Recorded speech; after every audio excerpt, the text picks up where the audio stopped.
بسم الله وعلى بركة الله نبدأ.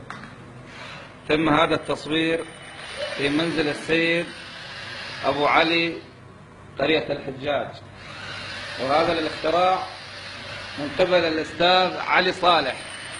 وكما ترون توزيع الشاي بطريقة ميكانيكية بدون جهد عضلي وبدون تكلفة.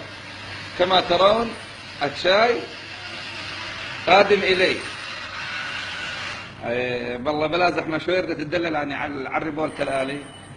فر لي هذا استكان دورة كاملة يكفي. شكرا.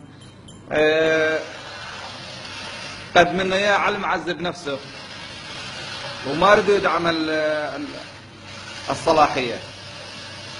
جيد. كثير من الناس اعزلت من نهايته بسبب توزيعة شاي. بالله انت شكر الخالي ابو علي. شكري شكر. شاي مر. هذا الواحد يقدر يعني يتدلل على المعذب لان ما يبذل جهد. كما ترون الشكر قادم الى الخال العزيز ابو علي.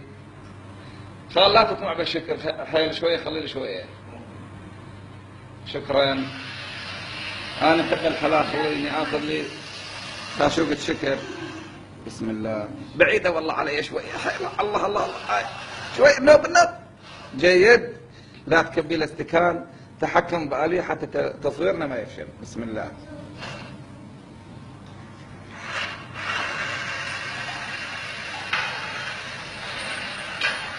هذا آخر ما توصل إليه جبور في عملية توزيع الشاي، ونشكركم.